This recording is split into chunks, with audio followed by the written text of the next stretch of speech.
ভাদ্র মাসের একদম শেষের দিকে চলে এসেছে, এখনও কোনো তালের পিঠা বানিয়ে বাসায় খাওয়া হয়নি।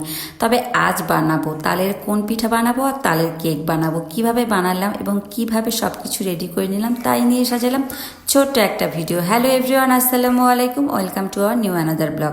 সকালবেলা নাস্তা সেরে মেয়েকে নিয়ে কোচিংয়ে চলে যাবো, এই জন্য এখানে কিছু রুটি ও ডিম পোস্ট করে নিয়েছি। এরপর দুপুরের রান্নাটা তাড়াতাড়ি করে সেরে নিলাম, যেহেতু পিঠা বানাতে অনেকটা সময় লাগে তাই চিন্তা করলাম দুপুরের পরেই পিঠা বানিয়ে নেবো, তাই তাড়াতাড়ি করে দুপুরের রান্নাটাও সেরে নিলাম। এখানে রান্না করে নিয়েছিলাম শিং মাছ দিয়ে আলুর তরকারি, আর রান্না করে নিয়েছিলাম গাঠি কচু চিংড়ি মাছ দিয়ে।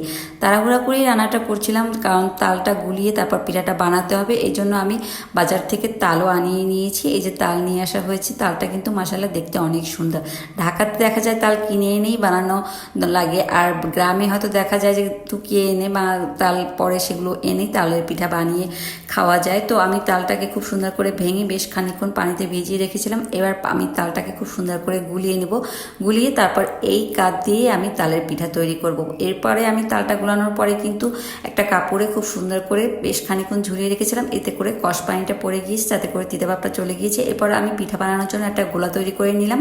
গোলার মধ্যে এখানে চালের গুঁড়ো দিয়ে দিয়েছিলাম, ময়দা, পাউডার দুধ, তালের গোলা ও নারিকেল সব কিছু দিয়ে খুব সুন্দর করে মেখে নিয়েছি। এবার তালের কোন পিঠা বানাবো তাই কিছু কাঁঠাল পাতার দরকার ছিল, এটা মেয়েকে কোচিংয়ে দিয়ে আসার সময় নিয়ে এসেছিলাম। প্রথমে এনে খুব সুন্দর করে ধুয়ে পানিটা ঝরিয়ে নিয়েছি। এরপর আমি এতে তেল ব্রাশ করে নিয়েছি, তেল ব্রাশ করে নিতে হবে, না হলে দেখা যায় পিঠাটা লেগে যাবে। তো তেল ব্রাশ করে এটাকে আমি কোন শেপে তৈরি করে নিয়েছিলাম।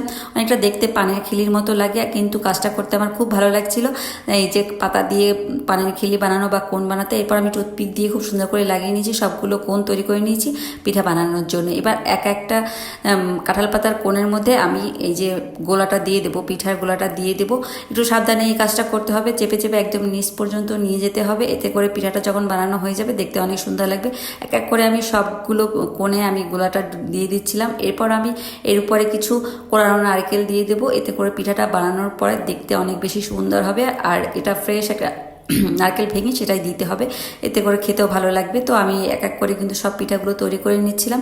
পিঠা বানাতে অনেকটা সময় লাগে, বেশ কষ্টের, তবে বাসায় না বানালে বাচ্চারা শিখতেও পারে না আর বুঝতেও পারে না যে পিঠা কীভাবে বানানো হয়, তাই কষ্ট হলেও বাসায় বানিয়ে নিই। তো এক এক করে কিন্তু আমি সব কোণের ভিতরে পিঠার গোলাগুলো দিয়ে দিচ্ছিলাম। এরপর আমি একটা পাতিলে পানি দিয়ে পানিটা ফুটিয়ে রেখেছিলাম, এর ভিতরে আমি পিঠাটা ভাপে দিয়ে দেবো। তো এই তো আমি সবগুলো পিঠা দিয়ে একটা ঢাকনা দিয়ে ঢেকে দিলাম, বেশ খানিকক্ষণ আমি জাল করে এরপর পিঠাগুলো মানে তৈরি করে নেবো। এই তো পিঠাগুলো হয়ে গিয়েছে, আর দেখুন মাশাআল্লাহ দেখতে কত লোভনীয় লাগছে, খেতে কিন্তু হয়েছিল অনেক বেশি মজার।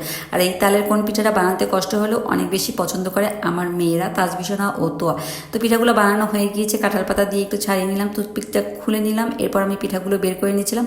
এই কাজটা করতেও ভালো লাগে, কারণ এক একটা পাতা দিয়ে যখন পিঠাগুলো বের হয় দেখতে অনেক বেশি সুন্দর লাগে, একদম আইসক্রিমের মতো লাগে। কিন্তু এটা কিন্তু আইসক্রিম না, এটা একটা পিঠা। অনেকেই এই পিঠাটা হয়তো বানাতে পারেন না, তবে ফুল রেসিপিটা যদি আপনারা দেখতে চান তাহলে কমেন্টস বক্সে কমেন্টস করে জানাবেন, আমি অবশ্যই ফুল রেসিপিটা আপনাদের সাথে একদিন শেয়ার করব।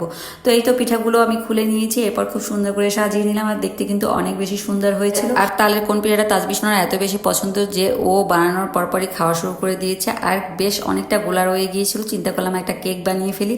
সাথে আমি একটু উপরে চেরি আর নারকেল দিয়ে দিয়েছিলাম, দেখতে কিন্তু মাশাআল্লাহ অনেক সুন্দর হয়েছিল। আর তালের কোন পিঠা তালের কেক দুটাই কিন্তু খেতে অনেক বেশি মজার। বাসায় তাল এনে সামান্য কিছু উপকরণ দিয়ে বাসায় তৈরি করে নিলাম মজাদার দুইটা তালের পিঠা। তো কেমন লাগলো অবশ্যই কমেন্টস করে জানাবেন। আজকে ভিডিওটা এই পর্যন্ত, সবাই ভালো থাকবেন, আল্লাহ।